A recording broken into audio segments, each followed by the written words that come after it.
మీ ఎలాంటి వ్యాపార ప్రకటనలకైనా వెంటనే మా ఛానల్ సంప్రదించండి. అందరికి నమస్కారం, నేను శిరీష. ముందుగా అందరికీ శ్రీ పరాభావనామ సంవత్సర ఉగాది శుభాకాంక్షలు.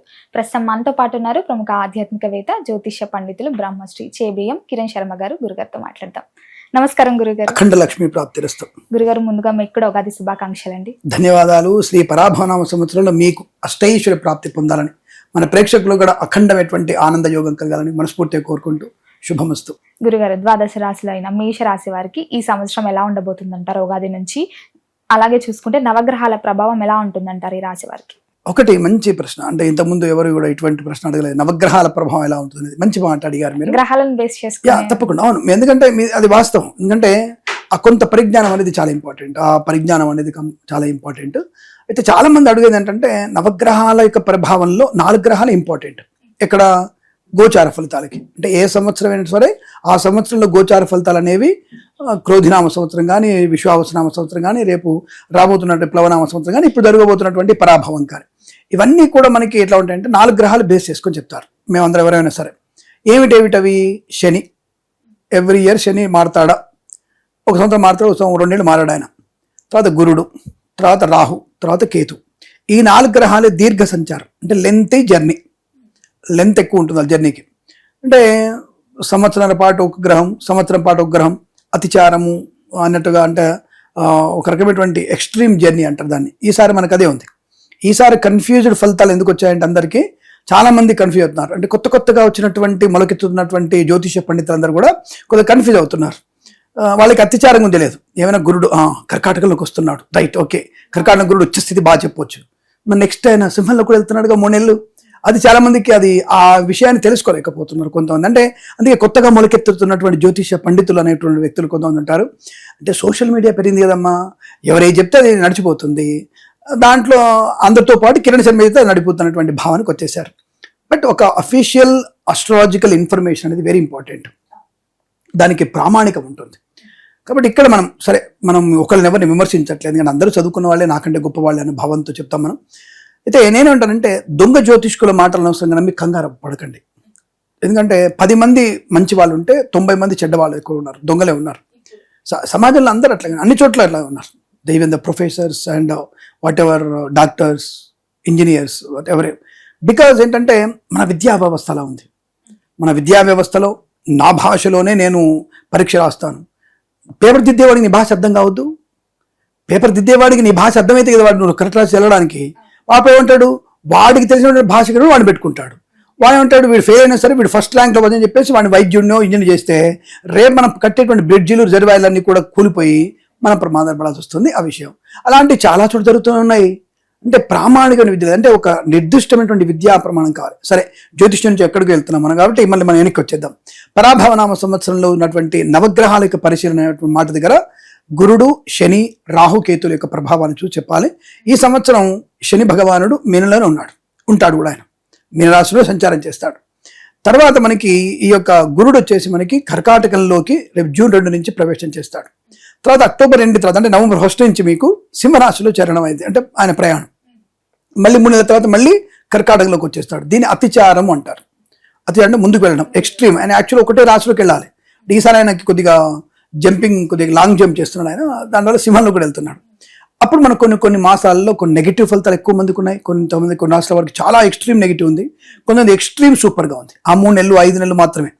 సంవత్సరంలో 5 నెలలు ఒకలా బాగుంది, 3 నెలలు ఒకలా బాగుంది, స్టార్టింగ్ 5 నెలలు ఒక బాగుంది. ఇలాంటివి అంత కన్ఫ్యూజ్గా ఉంది. కాబట్టి చాలా మందికి బాగుంది అని చెప్పొచ్చు నేను. అంటే 12 రాష్ట్రాల వారికి బాగుంది, 12 రాష్ట్రాల వారికి నెగిటివ్ కూడా ఉంది.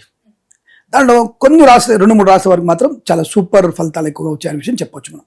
సరే, ఇప్పుడు ఇక మనం 12 రాశులలో మేషరాశి గురించి చూసుకున్నట్టయితే, మేషరాశి వారికి ముందుగా మనం ఆదాయ వ్యయాలు చూసుకోవాలి. 11 ఆదాయం గాను 5 ఖర్చుగా చెప్పబడుతుంది. 11 ఆదాయం 5 ఖర్చు.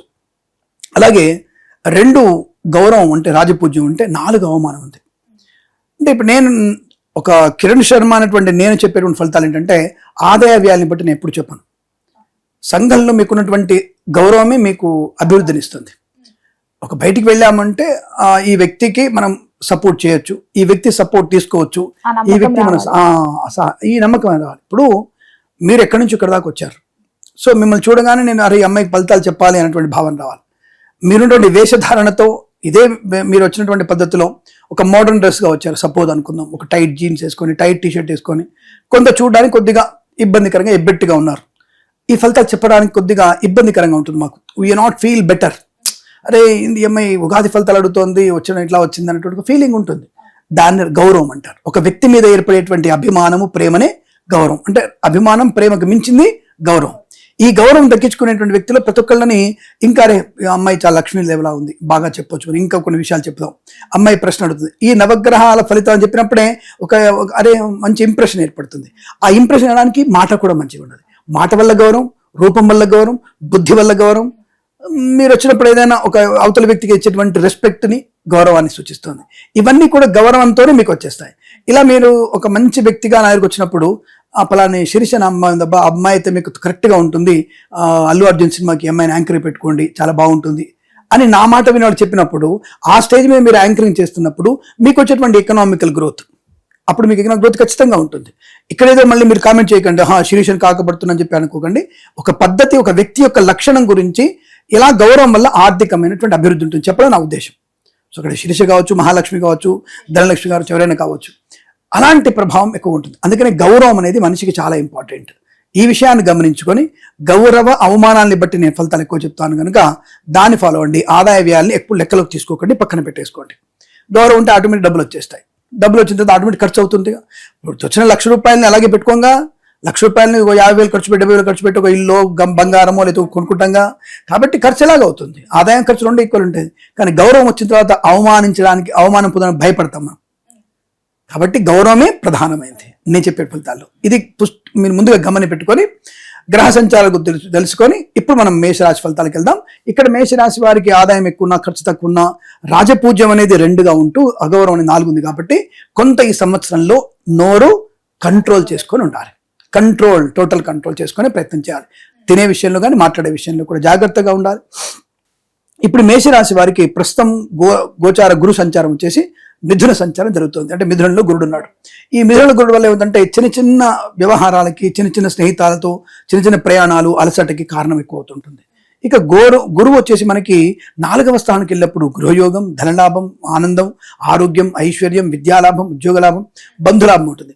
ఇంకా 5th వెళ్ళినప్పుడు ఇంకా బాగుంటుంది. 4 కన్నా 5th ఎప్పుడు నవంబర్, డిసెంబర్, జనవరిలో వీరికి అద్భుతమైనటువంటి యోగాలు కలుగుతాయి. సంతాన యోగం, విద్యాలాభం, ఉద్యోగ లాభం, విదేశీయానం, బంధులాభం, వ్యాపార పరంగా అభివృద్ధి ఉండడం. ఏ వ్యాపారం సరే, pharma, cement, construction, real estate, automobile, electronics కావచ్చు, అలాగే ఫార్మా కంపెనీలు కావచ్చు, సిమెంట్ ఇండస్ట్రీ కావచ్చు, ఏదైనా సరే వ్యాపార పరంగా అద్భుతమైనటువంటి ప్రయోజనాలు. రైతులకి మంచి పంట లాభం. ఇప్పుడు ప్రథమ పంట కూడా బాగా ఉంది. ఎందుకంటే ఏళ్ళనాడ్సి ఉంది కదండి, ఏళ్ళనాడ్సి వీళ్ళకి ఏం ప్రాబ్లం చేయడు. బికాస్ శని వచ్చేసి మీకు గురుస్థానంలో ఉన్నాడు. మేషరాశి వారు ఇళ్ళు కొన్నారు, మేషరాశి వాళ్ళు పెళ్లిళ్ళైనాయి, మేషరాశి వాళ్ళు విదేశాలకు వెళ్ళారు. సో మేషరాశి వాళ్ళు షేర్ మార్కెట్ డెవలప్మెంట్ ఉన్నారు, మేషరాశి వాళ్ళు పత్రమైన వాళ్ళు అవమానం పొందుకున్నారు. అంటే అన్ని రకాల శుభ్రంగా ఉన్నాయి. శని వల్లనే ప్లస్ అనేం లేదు. ఇక్కడ గురుడు మొన్నటిదాకా గురుడు వచ్చేసి మీకు ధనస్థానం ఉన్నాడుగా. కాబట్టి మేషరాశి వారికి లాభమే జరిగింది. ఈ పోయిన సంవత్సరంలో ఉగాది తర్వాతనే గురుగారు మారిపోయారు కాబట్టి అక్కడి నుంచి నష్టం స్టార్ట్ అయింది. ఎప్పటి వరకు ఉంటుంది? జూన్ 2వ తేదీ వరకు ఆటంకాలు ఉండి, జూన్ తర్వాత కొంత ఉపశమనం, మాతృ సంబంధమైన వ్యక్తి నుంచి ఆశీర్వచన ఫలం వల్ల వీరికి లాభం, ప్రయాణాల అనుకూలత, విదేశాలు ఉంటుంది. తర్వాత గురుడు సింహరాశిలోకి వెళ్ళిన తర్వాత 3 నెలలు అద్భుతం, అమోఘమైనటువంటి ధన కనక వస్తు వాహన ప్రాప్తి, విద్యా ఉద్యోగ వ్యాపార లాభం, విదేశాలు వెళ్ళగలిగే అవకాశాలు, షేర్ మార్కెట్, స్పెక్యులేషన్లో డెవలప్మెంట్, సినిమా రంగంలో లాభాలు, రాజకీయ రంగంలో ఎదుగుదల, కళాకారుల క్రీడగా అభివృద్ధి పొందుకోవడం, చేతి నిండా ధనం ఉండడం, అంటే సమిష్టి అయినటువంటి కుటుంబ సౌఖ్యం, భార్యాభర్తల మైత్రి, శుభకరమైన సంతాన వార్తలు, ఆస్తి పంపకాలు, కోర్టు వివాదాలు కూడా సమస్యపోయే అవకాశాలు బలంగా ఉంటాయి. మొదటి పంట కన్నా 2వ పంట రైతులకి బాగా పండుతుంది. టొమాటో కానివ్వండి, క్యాలీఫ్లవర్, క్యాబేజీ, అలాగే గోధుమలు, తర్వాత నల్ల నువ్వులు, అలాగే మీకు సజ్జలు, తైదలు, మోరంగడ్డ అంటారు తెలంగాణలో, ఆంధ్రలో చిలగడ దుంప అంటారు. మొరంగడ్డలు కానీ చిలగడ దుంపలు కానీ తప్పకుండా బాగా పండే అవకాశం, కంద బాగా పండే అవకాశాలు ఎక్కువగా ఉంటాయి. ఈ పంటలు వీరికి లాభాన్ని కలిగిస్తాయి. సో వర్షాలు బ్రహ్మాండం. ఈసారి గుర్తుపెట్టుకోండి, నేను చెప్పిందే జరిగి తీరుతుంది. నేను దేవుడిని కాదు, నేను లెక్కబెట్టే విషయంలో వర్షాలు బ్రహ్మాండంగా పడతాయి. మనకి 128% వర్షం పడి తీరుతుంది. దీనికి నేను చేసేటువంటి శ్రమ చాలా ఎక్కువగా ఉంటుంది. కాబట్టి నేను చాలా వెనుక ఫీడ్బ్యాక్ తీసుకొని చేస్తాను. నేను మీరు ఇన్ని సంవత్సరాలుగా మన యొక్క చాలా చెప్పిన ఛానల్స్లో చూడండి, గత 6 ఏళ్లుగా నేను చెప్తున్నటువంటి విషయాలు, అంటే నేను 10 సంవత్సరాల నుంచి యూట్యూబ్లో ఉన్నాను. నేను యూట్యూబర్ని. నేను గత 4 ఏళ్లుగా నిక్కచ్చిగా చెప్తున్నాను కొద్దిగా. కాబట్టి ఆ ప్రకారం మీకు వర్షం పడుతుంది. కాబట్టి నేను చెప్పిన 128% అబోవ్ వర్షం పడుతుంది. తగినటువంటి ఇబ్బంది లేదు. మంచి వర్షాలే ఈసారి బలంగా ఉన్నాయి. రైతుకు మేలు కలిగే అవకాశాలు బలంగా ఉంటుంది. గురుగారు ముఖ్యంగా మరి ఈ మేషరాశిలో ఎవరైతే ఉన్నారో వారికి కుటుంబ వాతావరణం ఎలా ఉంటుందంటారు ఈ సంవత్సరం? ఒకటి చెప్పాను కదా, ఇప్పుడు వచ్చేటువంటి జూన్ వరకు కొద్దిగా జాగ్రత్తగా ఉండాలి. మళ్ళీ జూన్ 2 మాతృ సౌఖ్యం వల్ల కుటుంబ సఖ్యత బాగుంటుంది. తల్లి గారి యొక్క తరఫు నుంచి వాళ్ళ బంధువుల వల్ల కొంత జాగ్రత్తలు పాటిస్తూ నవంబర్, డిసెంబర్, జనవరిలో వాళ్ళు అనుకున్నటువంటి కుటుంబ సౌఖ్యాన్ని పొందుకుంటారు. తప్పకుండా గురుగారు మరి మొత్తం మీద ఈ ఏడాది మొత్తం మేషరాశి వారు అందరికీ బాగుండాలంటే ఏ దైవారాధన బాగుంటుంది? తప్పకుండా ఈ సంవత్సరం ఈ రాశి వారికి ఈ సంవత్సరంలో సుబ్రహ్మణ్య స్వామి ఆరాధన చాలా విశేషంగా చేసుకోవడం ఉత్తమంగా చెప్పబడుతుంది. వీరైతే దత్తాత్రేయ స్వామి చరిత్ర కూడా పాలన చేసుకోవడం మంచిది. నేను కామన్గా ఒకటి చెప్తాను, భగవద్గీత మించినటువంటి గ్రంథం లేదు. భగవద్గీతను మీరు ఎంతగా చదవగలిగితే, ఎన్ని అధ్యాయాలు చదవగలిగితే అంత మంచిది మీకు. నేను అంటే భగవద్గీతని అడాప్ట్ చేసుకోవాలి. ఇప్పుడు మీరు యాంకర్గా అడాప్ట్ చేసుకోవాలి. ఎలా అడాప్ట్ చేసుకుంటామండి? నేనే ఇస్తా సలహా కూడా. కృష్ణుడు చెప్తున్నటువంటి విషయం ఎవరు విన్నారు? అర్జునుడు విన్నాడు. కృష్ణుడు ఎలా చెప్పాడు అంటే అర్జునుడికి అర్థమైతే చెప్పాడా? విషాదయోగం ఎలా చెప్పాడు, యుద్ధం ఎలా చెప్పాడు, ఎలా అని చెప్పాడు అనే విషయం చెప్పడానికి అవకాశం ఎలా తీసుకున్నాడు ఆయన అంటే అవతలి వాళ్ళకి ఒక యాంకర్గా మీరు చెప్పగలిగేటువంటి సన్నివేశాన్ని కృష్ణుడిని మీరు ఆనందంగా చేసుకోవాలి. అప్పుడు మీకు ఎలా చెప్పాలో తెలుస్తుంది. కృష్ణుడు అర్జునుడు చెప్పగానే ఆయన పడేశాడు. ఫస్ట్ అని కింద పడేసి నా వల్ల కాదు, నా తాత, నా బామ్మడిది, నా మామ, నేను యుద్ధం చేయను, నా వల్ల కాదని చెప్పాడు. అరే నువ్వు చంపకపోయినా చంపుతారా గ్యారంటీ, ఎందుకు చంపాలో చెప్తున్నా వినని చెప్పాడు. అంటే ఎలా చెప్పాడు? ఇక్కడ మీరు కృష్ణుడిగా మారిపోవాలి. ఒక యాంకర్గా మీరు ఇస్తున్నటువంటి ఇన్ఫర్మేషన్ కృష్ణుడు అర్జునుడికి ఎలా చెప్పాడు అనే విషయం కావాలి. రెండవది, సభలో ఉన్నప్పుడు ఇప్పుడు నాలాంటి వాళ్ళు 10 మందిని కూర్చోబెట్టారు. మీరు ఒక స్త్రీలో కూర్చున్నారు, సీనియర్ యాంకర్ కూర్చున్నారు, నలుగురు నడుతున్నారు. కిరణ్ శర్మ, ఇంకొక శ్రీనివాస్ శర్మ, ఇంకొక వెంకటేశ్వర శర్మ, ఇంకొక శర్మ నడుతున్నారు. ఎవరిని ఎలా అడగాలి ప్రశ్నలు అనేది తెలియాలి. దాంట్లో రాడికల్ లాంటి కిరణ్ శర్మ ఒకడు ఉంటాడు, మెత స్వభావం ఒకడు ఉంటాడు, ఒకడు నాస్తికంతో కూడిన ఒక జ్యోతిష్కుడు ఉంటాడు, ఈ నలుగురు ఉంటాడు. నలుగురిని అడగాలిగా ప్రశ్నలు. అప్పుడు ఏం చేయాలి యాంకర్గా మీరు అంటే అడాప్ట్ ఎలా చేసుకోవాలి కృష్ణుడిని అంటే సభాపర్వంలో కృష్ణ పరమాత్ముడు తన విరాట్ రూపాన్ని చూపించేటప్పుడు ధృతరాష్ట్రుడు ఎలా ఉన్నాడు, దుర్యోధనుడు ఎలా ఉన్నాడు, కర్ణుడితో ఎలా మాట్లాడారు అన్న విషయాన్ని గుర్తు తెచ్చుకోవాలి మీరు. అలా మనం ఒక్కొక్క భాగాన్ని, ఒక్కొక్క అధ్యాయాన్ని మనం అడాప్ట్ చేసుకోవాలి. నువ్వు సైన్స్ అవుతున్నావా, కృష్ణుని సైన్స్లో తీసుకో, ఇంగ్లీష్లో తీసుకో. Which is subject, what ever subject you have need, దాంట్లో ఆయన అడాప్ట్ చేసుకుంటే మనం ఎలా చెప్పగలుగుతామని చెప్పవచ్చు. ఒక పురోహితుడిగా ఎందుకు సార్ చెట్లు నరుకుతున్నావు కదా, చెట్లు ఎలా నరకాలో అనే విషయాన్ని కూడా నువ్వు తెలుసుకోవచ్చు. అంటే మనం అడాప్ట్ చేసుకోవాలి. నీ యొక్క దాంట్లోకి దాన్ని ఆయన అడాప్ట్ చేసుకుంటే తప్పకుండా మంచి తెలుస్తుంది. కాబట్టి భగవద్గీత ఉత్తమైనటువంటి గీత. నీ జాతక గీతను మార్చేది భగవద్గీత. దాన్ని తప్పకుండా చదివితే మీకు అద్భుతంగా ఉంటుంది, కలిసి వచ్చే అవకాశాలు ఉంటాయి. గురుగారు మొత్తం ఇది సంవత్సరంలో మేషరాశి వారికి ఎలా ఉండబోతుంది, ఎలాంటి జాగ్రత్తలు తీసుకోవాలి తెలియజేసినందుకు ధన్యవాదాలు. శుభమస్తు.